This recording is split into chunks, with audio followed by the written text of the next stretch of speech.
لله نحمده ونستعينه ونستغفره ونؤمن به ونتوكل عليه ونعوذ بالله من شرور أنفسنا ومن سيئات أعمالنا من يهده الله فلا مضل له ومن يضلله فلا هادي له ونشهد أن لا إله إلا الله وحده لا شريك له ونشهد أن محمدا عبده ورسوله قال الله تبارك وتعالى في القرآن المجيد والفرقان الحميد بسم الله الرحمن الرحيم لا تحزن إن الله معنا قال الله تعالى وما خلقت الجن والإنس إلا ليعبدون ما أريد منهم من رزق وما أريد أن يطعمون إن الله هو الرزاق ذو القوة المتين قال الله تعالى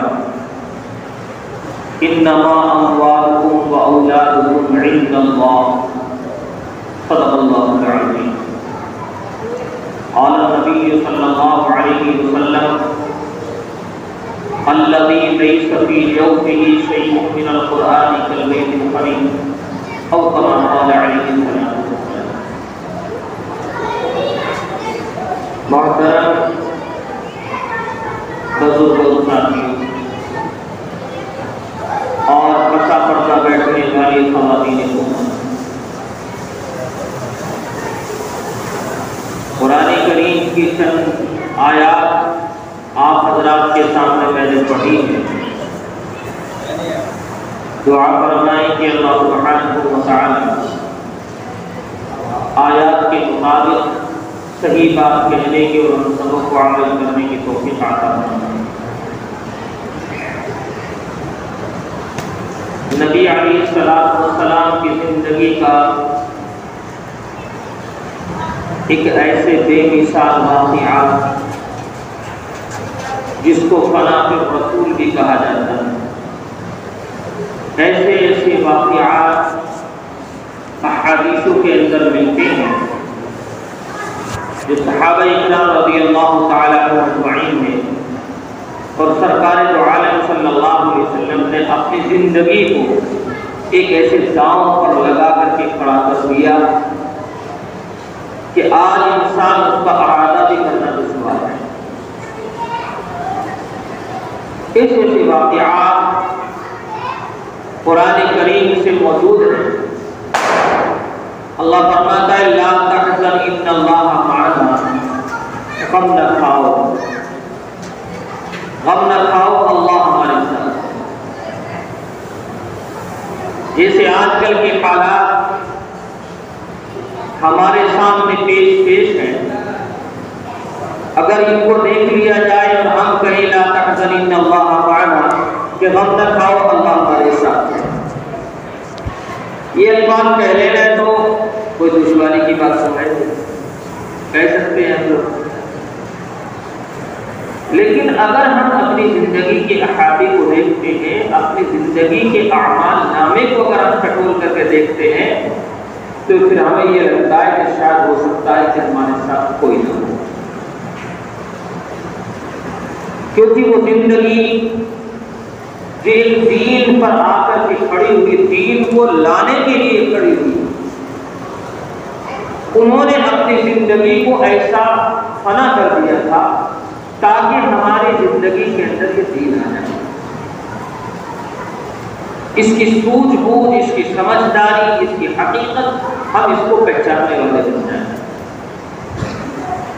یہ جانور جیسے حالات جو زندگی کے اندر ہمارے ہیں یہ ختم ہو جائیں.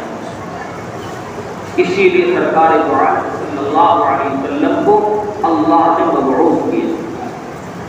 بہت سارے نبی علیہ السلام زندگی میں آئے، 1,24,000 وظائف پیغمبر دنیا میں رکھے، لیکن آخری جو نبی آخری رسول جس کے بارے میں فرمایا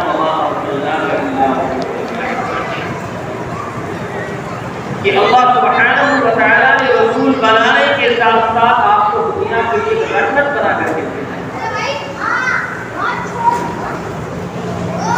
ہجرت کے ایک ایسے واقعات جو 2 مرحلوں میں آ کر کے ختم ہوتی ہے. دوسرا مرحلہ یہ تھا، پہلا مرحلہ تو یہ تھا مکہ مکرمہ سے غار ثور تک، اور دوسرا مرحلہ تھا غار ثور سے مدینہ منورہ تک. سرکار دو عالم صلی اللہ علیہ وسلم نے جب اس دین کا اعلان کیا، اسلام کا اعلان کیا، تو لوگ دشمن بنے. ارے اللہ کے بندوں کچھ لینا نہیں، کچھ دینا نہیں، کوئی بات نہیں. اہدنا الصراط المستقیم کا راستہ بتانے والا، جو سیدھا راستہ جاتا ہے، جو ایک حق انعمت علیہم غیر المغضوب، جس پہ اللہ نے انعام فرمایا ہو، ایسا راستہ، جو ایسا راستہ بتا رہا ہو اور اس کے اوپر واحد تباہی کا عالم لا کر کے کھڑا کر دیا جائے تو وہ کیا سوچے گا؟ بہرحال ان سے کچھ لے نہیں رہا، کچھ دے نہیں رہا، پریشان نہیں کر رہا، ایدھا نہیں پہنچا رہا، اور تمہیں لا کر کے ایسے راستے پر کھڑا کر رہا ہے جو راستہ بالکل سیدھا جاتا ہے اور اللہ نے اس کے اوپر انعام فرمایا ہے. ایسا راستہ ہے. آپ نے اس مرحلے کو کیوں چنا؟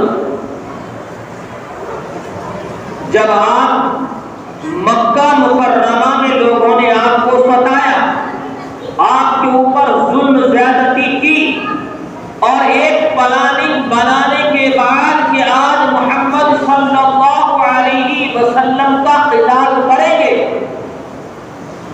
لیکن میں علمی زبان سے، علم حیثیت ہونے کی وجہ سے میں آپ کو یہ بات بتاتا ہوں، اگر محمد نہ ہوتے تو کچھ بھی نہ ہوتا، یہ زمین بھی نہ ہوتی یا آسمان بھی نہ ہوتا.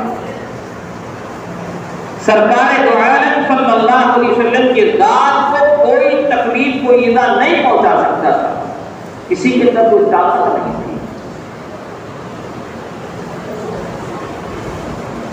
سرکار دو عالم صلی اللہ علیہ وسلم نے ابو بکر کو اور علی کرم اللہ کو بلایا اور بلا کر کے یہ بتایا کہ آج ہمارا یہاں سے پروگرام ہے غار ثور میں جانے کا، اس کے لیے سواری کا انتظام کریے. تو ابو بکر نے کہا کہ اللہ کے رسول صلی اللہ علیہ وسلم مجھے یہ تو بتائیے، دشمن چاروں طرف کھڑے ہیں قتل کرنے کے لیے، کیسے مقابلہ کریں گے؟ 3 آدمی ہم ہیں اور دشمن بہت سارے ہیں. بہرحال ہم ایک گھر کے اندر بند ہیں اور دشمنوں نے چاروں طرف سے اس مکان کو گھیر رکھا ہے، رات کا اندھیرا ہے، کیا کریں گے؟ کیسے جائیں گے؟ تو سب سے پہلے ابو بکر صدیق رضی اللہ تعالیٰ کو وہاں سے بھیجا اور کہا کہ جاؤ، تم گھر چلے جاؤ اور جا کر کے سواری کا انتظام کرو، میں نکل کے آتا ہوں. دشمن تو محمد کے تھے، وہ ابو بکر کے نہیں. حملہ تو محمد صلی اللہ علیہ وسلم کی ذات پر ہونا تھا، لیکن جس کو اللہ رکھنے والا اس کو چکھنے والا کوئی نہیں ہوتا. جس کا دلانے والا خدا ہو اس کے مارنے والا کوئی نہیں ہوتا. سرکار دو عالم صلی اللہ علیہ وسلم نے ابو بکر کو بھیج دیا. حضرت علی کرم اللہ وجہ کو کہا کہ آج تم رات کو میرے بستر پہ آرام کر لینا. جو میری چادر ہے، جس چادر کو میں اوڑھتا ہوں، آپ اس چادر کو اوڑھ کر کے لیٹ جانا. تو حضرت علی نے فرمایا کہ سرکار دو عالم صلی اللہ علیہ وسلم کہاں تشریف لے جائیں گے؟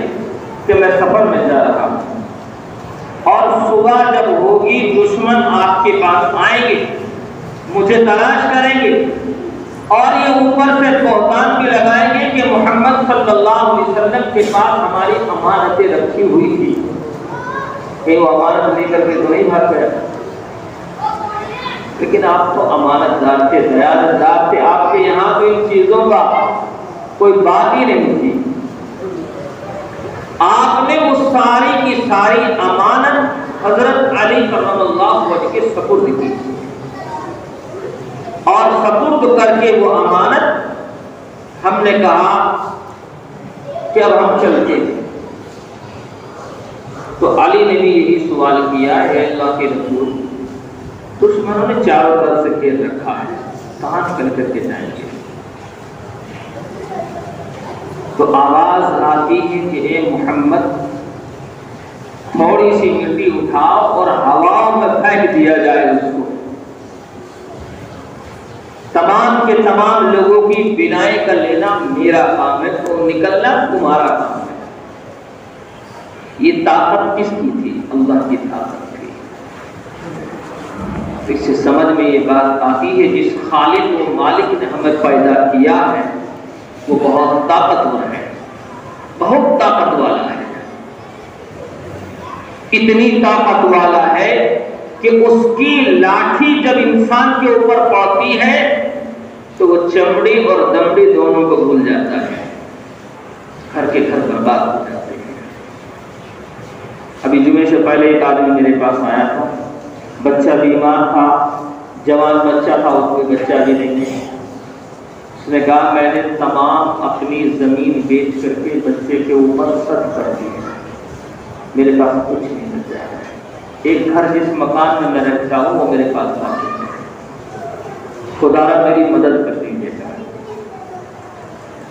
کچھ نہیں بچا میرے پاس، بچہ آج ایسی حالت میں ہے کہ وہ حالت مجھ سے دیکھ ہی نہیں جاتی، اپنا جسم بھول چکا ہے، برہنہ رہتا ہے، ننگا رہتا ہے، کیا کروں کہاں جاؤں؟ تو جب اللہ سبحانہ و تعالیٰ کی طرف سے پکڑ آتی ہے، چاہے کتنا ہی بڑا مالدار ہو، کوٹھی والا ہو، بنگلے والا ہو، جائیداد والا ہو، اللہ سبحانہ و تعالیٰ خاک میں ملا دیتا ہے، اتنی بڑی طاقت والا ہے، وہ نہیں چھوڑتا، پل بھر میں کچھ کا کچھ ملتا ہے۔ سرکار دو عالم صلی اللہ علیہ وسلم نے ایک مٹھی خاک کی اٹھائی اور وہاں سے نکل گئی، باہر میں ہواؤں کی طرف اشارہ کر دیا، وہ مٹی جس وقت اڑتی ہے ایک آندھی طوفان چھا جاتا ہے اور ان دشمنوں کی آنکھوں کے اوپر پردہ پڑ جاتا ہے، اور سرکار دو عالم صلی اللہ علیہ وسلم اس رات کے اندھیرے میں دشمنوں کے سامنے سے نکل کر چلے جاتے ہیں۔ یہ بچانے والا کون تھا؟ اللہ تھا۔ اس لیے انسان کو کبھی ہمت نہیں ہارنی چاہیے۔ قل یا عبادی الذین اسرفوا علی انفسهم لا تقنطوا من رحمت اللہ ان اللہ یغفر الذنوب جميعا انہ هو الغفور الرحیم۔ اللہ فرماتا ہے کہ میری رحمت کا دروازہ ہر 24 گھنٹے کھلا ہے، 24 گھنٹے کھلا ہے، آپ آؤ کسی میرے دربار میں مانگنے کے لیے آئے، جب تم آؤ گے تمہیں عطا کیا جائے گا، معافی مانگو گے تمہیں معاف کر دیا جائے گا۔ انسان کہتا ہے میں اتنا گناہ گار ہو گیا، میری گناہیں کیسے معاف ہو گئی، کیا ہوگا میرے ساتھ؟ بہرحال اللہ اتنا غفور رحیم ہے کہ وہ ذات اتنی کریم ہے کہ جب بندہ اس کے سامنے جھکتا ہے اور عاجزی اور انکساری کے ساتھ اللہ کے سامنے اپنے ہاتھ اللہ کے سامنے پھیلاتا ہے تو مولا کریم اس کو معاف کر دیتا ہے، بشرطے کہ انسان توبہ کرنے والا، ایسی توبہ پکی سچی توبہ کرنے والا۔ یا ایھا الذین آمنوا ادخلوا فی السلم کافۃ، اے ایمان والو تم صحیح طریقے سے اسلام میں داخل ہو جاؤ۔ اسی لیے اللہ فرماتا ہے، سرکار دو عالم صلی اللہ علیہ وسلم گھر سے ابو بکر کے مکان پر تشریف لے گئے، آپ نے وہیں پہلے سے ہی اپنے غلام سے کہا کہ اونٹنی تیار کر کے آپ فلاں جگہ آ جائیں۔ وہ غلام اونٹنی لے کر کے ابو بکر صدیق رضی اللہ تعالیٰ عنہ کے پاس آیا، دیکھا سرکار دو عالم صلی اللہ علیہ وسلم کی تشریف لائے۔ جب اونٹنی پر سوار ہونے لگے تو تھوڑی سی ہنسی مذاق فرمائی سرکار دو عالم صلی اللہ علیہ وسلم اور کہا کہ یہ اونٹنی میری نہیں ہے، میں اس پر کیوں بیٹھوں؟ تو سرکار دو عالم صلی اللہ علیہ وسلم کو ابو بکر نے جواب دیا، یہ لک یا بیٹی بسمانی، یہ اللہ کے رسول میں نے تو آپ ہی کے لیے تو لی ہے، یہ آپ ہی کا تو مال ہے، میرا تھوڑی نام ہے، آپ ہی کا تو ہے۔ یہ الفاظ ان کے ہنسی مذاق کے تھے، کتنے خوبصورت الفاظ تھے۔ سرکار دو عالم صلی اللہ علیہ وسلم کو آگے سوار کیا، ابو بکر پیچھے سوار ہوئے۔ غار ثور میں پہنچ جاتے ہیں، 3 رات 3 دن مسلسل اس کے اندر رہتے ہیں۔ عامر بن فہیرہ رضی اللہ تعالیٰ عنہ کو باہر بکریاں چرانے کے لیے لگا دیا، اور وہ اس بات کا خیال رکھے کہ کوئی دشمن ہم تک نہ پہنچے تو ہمیں اطلاع کر دی جائے۔ عامر بن فہیرہ رضی اللہ تعالیٰ عنہ بھی ابو بکر صدیق رضی اللہ تعالیٰ عنہ ہی کے غلام تھے، انہی کی یونیورسٹی کے طالب علم تھے۔ بہرحال یہ لمحہ گزرنے کے بعد آپ نے وہاں سے اب مدینے کی طرف رخصت ہونے کا عمل کرا دیا۔ وہیں لا کر کے وہ دودھ پلاتا تھا، وہیں اپنا سپلائی لائن کا کام جو کر رہے تھے وہ عامر بن فہیرہ رضی اللہ تعالیٰ عنہ کر رہے تھے۔ آخر وہ چلتا رہا، 3 دن 3 رات گزرنے کے بعد آپ باہر آئے اور کہا کہ اب کیا حال ہے، اب کہیں کوئی دقت تو نہیں ہے؟ فرمایا کہ نہیں، کوئی دقت پریشانی نہیں ہے، کہ اب ہمیں ایسے شائع راہ سے لے جایا جائے جس مقام پر آنے جانے والوں کی آمد رفت نہ ہو، ایسے راستے سے ہمیں لے جایا جائے۔ ادھر دشمنوں نے ایک بہت بڑی میٹنگ بلائی، اور میٹنگ بلا کر کے یہ کہا کہ جو محمد صلی اللہ علیہ وسلم کا سر بلند کر کے لائے گا یا اس کو زندہ طلب کر کے لائے گا، اپنے قید میں لے کر کے آئے گا، ہم اسے 100 اونٹ انعام کے دیں گے۔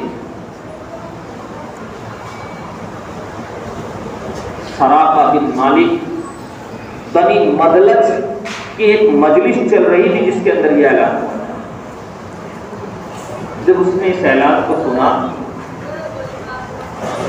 تو فوراً وہاں سے تھوڑی دیر کے بعد آہستہ سے نکل گیا اور اپنے گھر گیا اور اپنے لوڈی سے کہا جا کر کے کہ میرا گھوڑا فلاں جگہ لے جا کر کے مجھے دے دیا جائے۔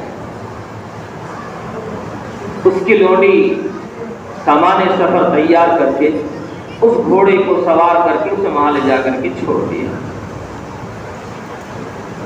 سراقہ بن مالک ملا اور اس پر فوراً سوار ہوا اور چپکے سے نکل گیا۔ جب وہ نکلتا ہے تو ابو بکر صدیق رضی اللہ تعالیٰ عنہ کو آہٹ محسوس ہوتی ہے۔ تو ابو بکر صدیق رضی اللہ تعالیٰ عنہ نے فرمایا اللہ کے رسول صلی اللہ علیہ وسلم کوئی دشمن آ رہا ہے، ایسا محسوس ہو رہا ہے۔ تو سرکار دو عالم صلی اللہ علیہ وسلم نے فرمایا لا تحزن ان اللہ معنا غم نہ کھاؤ، ابو بکر اللہ ہمارے ساتھ ہے، یہ فرمایا لا تحزن ان اللہ معنا، غم نہ کھاؤ ابو بکر اللہ ہمارے ساتھ ہے۔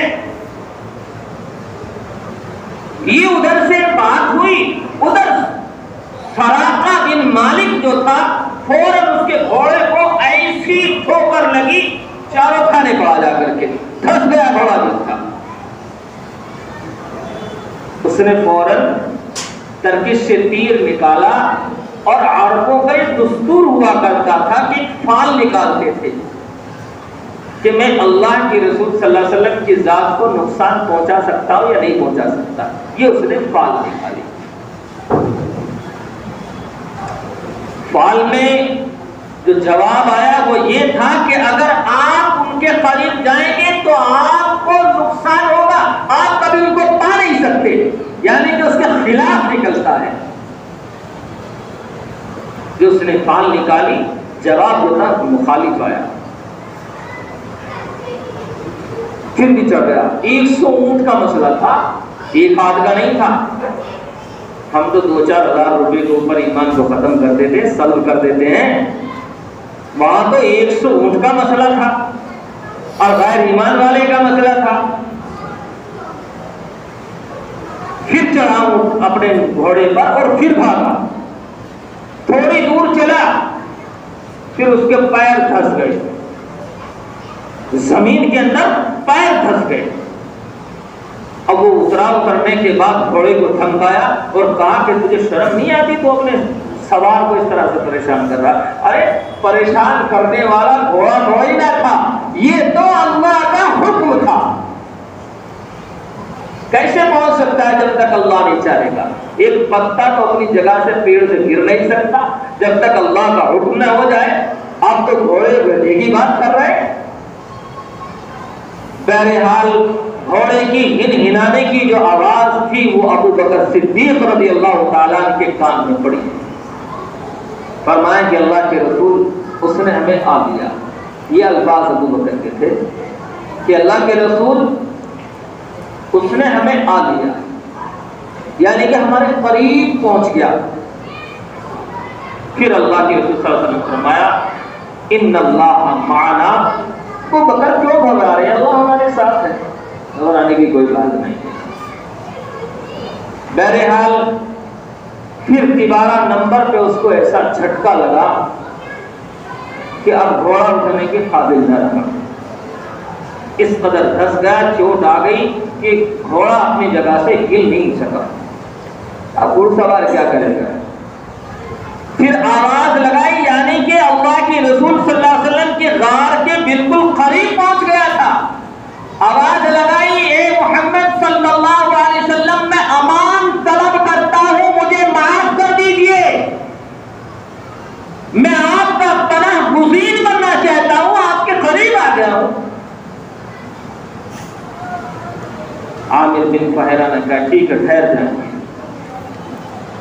سرکار دو عالم صلی اللہ علیہ وسلم غار سے باہر تشریف لائے اور کہا بس آپ کو ہم اس لیے معاف کرتے ہیں کہ آپ ہمارے پاس اب کوئی دوسرا دشمن نہیں آنا چاہیے، کسی کو ہماری خبر نہیں ہونی چاہیے. اس نے کہا کہ ایک رقعہ ہمیں لکھ دیجئے. تو عامر بن فہرہ کی طرف اشارہ کیا اور ایک چمڑے کے ٹکڑے پر امان نامہ لکھ کر کے اس کو دے دیا. یعنی کہ دشمن آیا بھی، آنے کے بعد بھی کیا کہتا ہے کہ میں نے فال نکالی، میرے خلاف نکلی، لیکن اس کے بعد میں نے پا لیا تھا، اس بات کو مان لیا تھا کہ محمد صلی اللہ علیہ وسلم کا جو دین ہے ایک دن غالب آ جائے گا. یہ دشمن کہتا ہے اس بات کو کہ غالب آ جائے گا. ارے بھوک کی شدت، پیاس کی شدت، پریشانی، گھر سے دور، آج ہم دور ہو سکتے ہیں کیا اس دین کے لیے؟ نہیں کر سکتے ہم لوگ.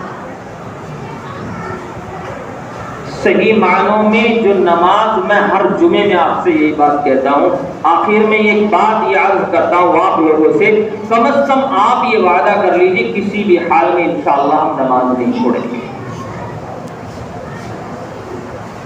اگر یہ بھی ہمارے پاس ہو گیا تو انشاءاللہ ذریعہ نجات بن جائے گا. دوسری آیت میں نے پڑھی تھی وَمَا خَلَقْتُ الْجِنَّ وَالْإِنسَ إِلَّا لِيَعْبُدُونِ ما اريد منهم من رزق وما اريد ان يطعمون ان الله هو الرزاق ذو القوة المتين. اللہ رازق ہے، دینے والی ذات اللہ کی ہے. تمام جن اور انسان، تمام مخلوق، اللہ نے جن اور انسان کو محض عبادت کے لیے پیدا کیا ہے. رزق دینے کا کام اللہ کا ہے. وہ اپنے بندے کو کبھی بھوکا نہیں سلاتا، بھوکا اٹھاتا ضرور ہے لیکن کبھی بھوکا نہیں سلاتا ہے. بہرحال بات تو ابھی ادھوری رہ گئی ہے، واقعہ تو بہت بڑا ہے، سمجھ رہا تھا کہ بیٹھ کروں گا لیکن آدھا گھنٹے کا وقت ملتا ہے، آپ لوگ بھی نہیں آتے، میں پہلے سے اس لیے نہیں بیٹھتا. جب آپ نہیں آتے تو میں کہاں سے بیٹھوں، میں بھی نہیں بیٹھتا یہاں. وقت پہ آپ لوگ اگر 12:30 بجے آئیں گے تو میں 1 گھنٹہ بیٹھوں گا، 1 گھنٹہ بیٹھوں گا. انشاءاللہ بات چلتی رہے گی، ہوتی رہے گی، جاتی رہے گی، سارے کام چلتے رہیں گے. بہرحال بہت سارے کام کی باتیں ہیں، دین کی یہ میٹھی میٹھی باتیں جو آپ تک یہ پہنچ رہی ہیں، یہ سب علماء اکرام کی قربانیاں ہیں. اب کوئی نبی آنے والا نہیں ہے. علماء سے محبت کرنے والے بنیں، علماء سے اپنا روابط رکھیں. علماء سے روابط اگر ٹوٹ جاتا ہے تو اللہ سے کنیکشن ٹوٹ جاتا ہے. یہ میں آپ کو بتا رہا ہوں، ذرا کان کھول کے سننے کی بات ہے. اگر علماء سے روابط ٹوٹ گیا تو اللہ سے کنیکشن ٹوٹ گیا ہے. جب تک ہمیں راستہ بتانے والا کوئی نہیں ہوگا، گھر کا ایک ذمہ دار شخص چلا جائے، دوستو ایک نہیں سارے مر جاتے ہیں، راستہ نہیں ملتا ہے. رزق دینے والا تو اللہ ہوتا ہے، روٹی تو کھلاتا ہے، لیکن راستے ہموار نہیں ہوتے. پوری زندگی اگلے جینے والے اس کی کمی کو محسوس کرتے رہتے ہیں. اس لیے دوستو علماء سے روابط اپنا رکھنا چاہیے. میں نے پچھلے جمعے میں اعلان کیا تھا، حضرات سے 2 حضرات نے تو اعلان کر دیا تھا ایک دینے کا، اور اجلاس ابھی 26 تاریخ کا، یعنی کہ آج 17 ہو گئے، شاید جمعہ کے بیچ میں آئے گا نہیں اب. لیکن آپ حضرات سے میں نے گزارش کی تھی 2 برتن اور ایک جگہ سے ہو گئے تھے، 4 ہو گئے ہیں، 2-3 کی اور کمی ہے. اگر آپ لوگ